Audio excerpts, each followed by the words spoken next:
అందరికీ మహాశివరాత్రి శుభాకాంక్షలు. మహాశివుని యొక్క ఆరాధనతో పాపాలు నశించి మనసుకు శాంతి కలుగుతుందని పురాణాలు చెప్తున్నాయి. ఈరోజు జాగరణ, అభిషేకం, జపం చేయటం ఎంతో విశేషమైనటువంటి గొప్ప ఫలితాన్ని ఇస్తుంది. అన్ని పాపాలు నశిస్తాయి. సకల సౌఖ్యాలను అందించే ఈ పవిత్రమైనటువంటి మహాశివరాత్రి యొక్క మహిమ ఏమిటి? ఈ పండుగ వెనక ఉన్నటువంటి అద్భుతమైనటువంటి కథ ఏమిటి? ఇప్పుడు తెలుసుకుందాం. ఈ కథను చివరి వరకు జాగ్రత్తగా వినండి. ఒకనాడు మేరు పర్వత శిఖరంపై కైలాసంలో పార్వతీ పరమేశ్వరులు సుఖాసీనులై కూర్చున్నారు. ప్రశాంతమైనటువంటి ఆ వాతావరణంలో పార్వతీదేవి తన మనసులోని సందేహాన్ని పరమశివునితో చెప్పింది.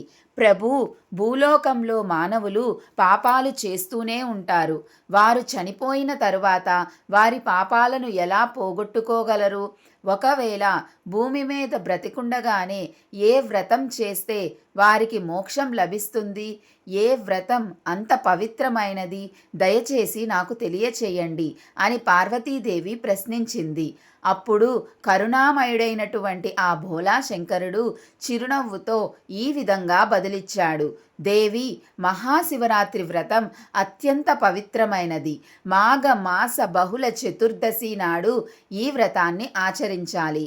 తెలిసి చేసినా తెలియక చేసినా ఒక్కసారి అయినా ఈ వ్రతం చేస్తే యముని భయం దూరం అవుతుంది, ముక్తి లభిస్తుంది. దీనికి దృష్టాంతంగా ఒక అద్భుతమైన కథ చెప్తాను, జాగ్రత్తగా విను అని ఇలా చెప్పడం మొదలుపెట్టాడు. పరమశివుడు పార్వతీదేవితో చెప్పినటువంటి ఆ అద్భుతమైన కథ.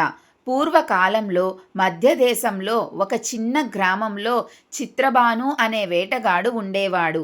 అతడు ప్రతిరోజు అడవికి వెళ్ళి జంతువులను వేటాడి వాటిని అమ్మి అలాగే వాటి యొక్క మాంసాన్ని తిని తన కుటుంబాన్ని పోషించుకునేవాడు. చాలా పేదవాడు. తన కూతురు పెళ్లికి కావలసిన డబ్బు లేకపోవడంతో ఎప్పుడూ బాధపడుతూ ఉండేవాడు. చివరికి ఒక వ్యాపారి వద్ద అప్పు తీసుకొని తన కూతురికి పెళ్లి చేశాడు. ఆ విధంగా ఉంది తన పరిస్థితి.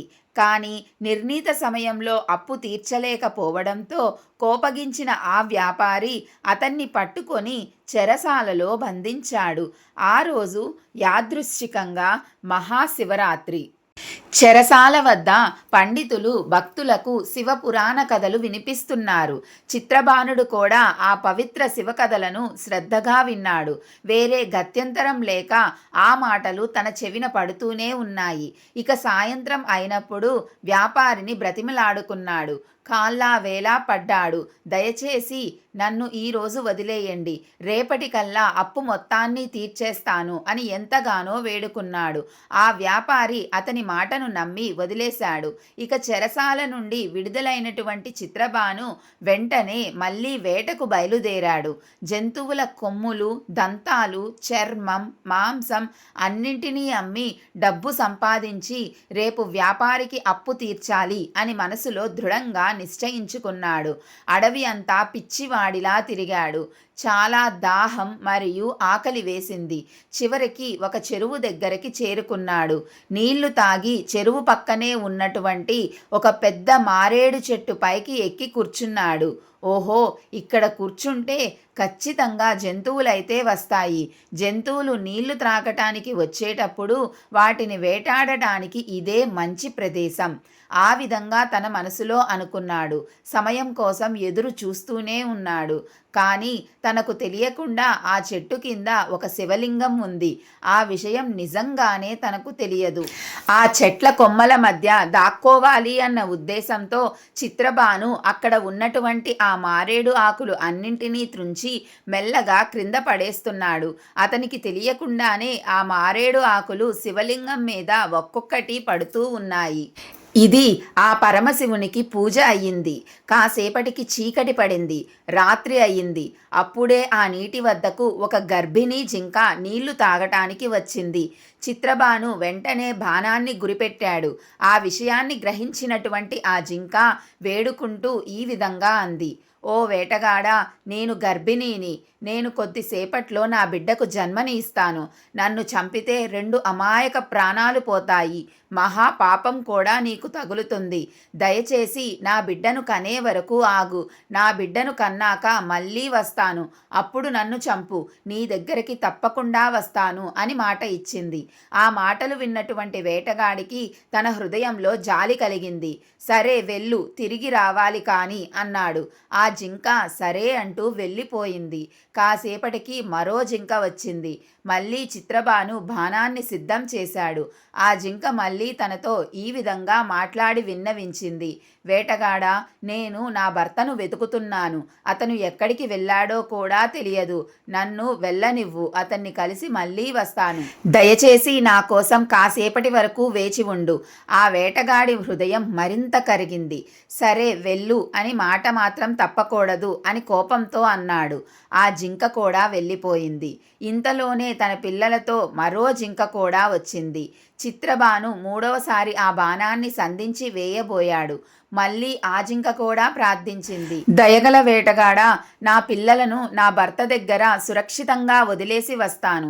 పంచభూతాల సాక్షిగా ప్రమాణం చేస్తున్నాను. నన్ను నమ్ము. తప్పకుండా తిరిగి వస్తాను.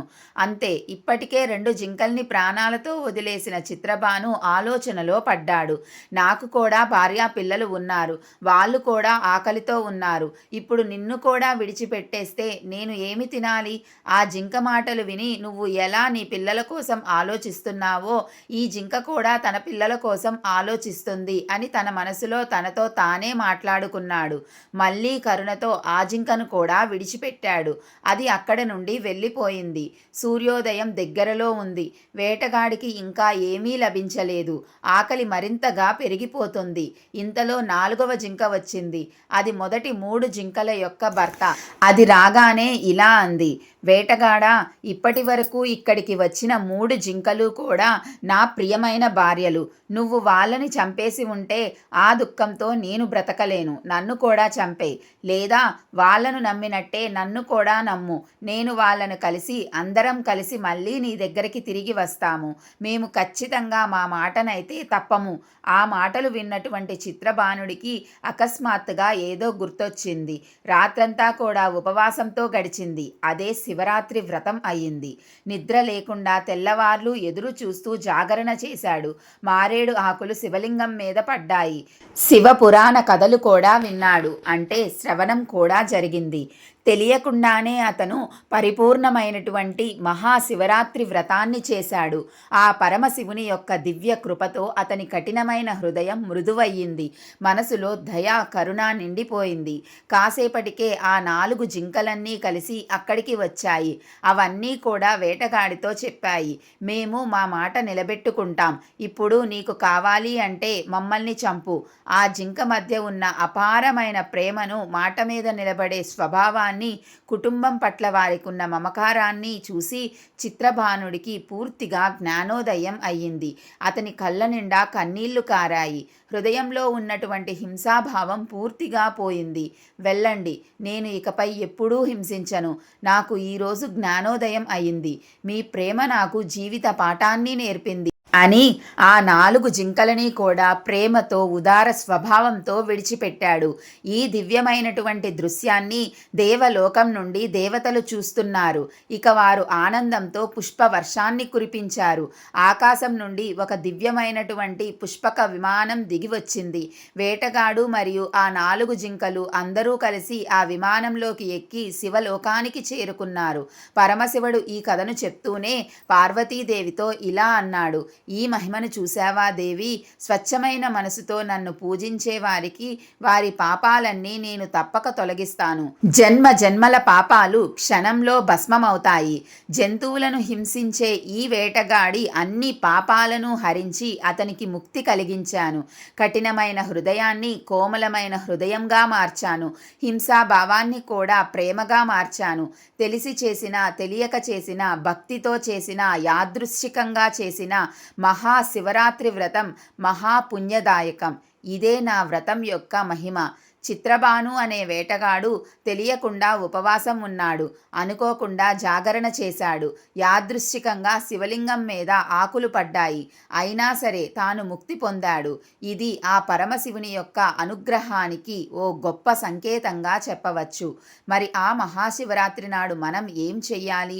ఉపవాసం మొత్తం రోజు లేదా ఒక్క పూట భోజనం, జాగరణ రాత్రంతా కూడా మెలకువగా ఉండడం, పరమశివుని పూజ బిల్వపత్రాలు వాటితో ఆ పరమశివునికి పూజించాలి. శివనామస్మరణ, ఓం నమఃశివాయ అనే పంచాక్షరి మంత్రాన్ని ఆ రోజంతా కూడా జపించాలి. శివ కథల శ్రవణం, శివుని యొక్క మహిమ, ఆ మహిమకు సంబంధించిన గాథలన్నింటినీ వినటం, అది కూడా అద్భుతమైనటువంటి ఫలితాలను ఇస్తుంది. మరి శివరాత్రి వ్రతం యొక్క ఫలితాలు కనుక చూస్తే జన్మ జన్మల పాపాలు కూడా క్షమింపబడతాయి. యముని యొక్క భయం కూడా దూరం అవుతుంది. ముక్తి మార్గం సుగమం అవుతుంది. ఆ పరమశివుని యొక్క కటాక్షం లభిస్తుంది. ఓం నమః శివాయ. ఆ పరమశివుని యొక్క కృప మన అందరిపైన ఉండుగాక. హర హర మహాదేవ, శంభో శంకర.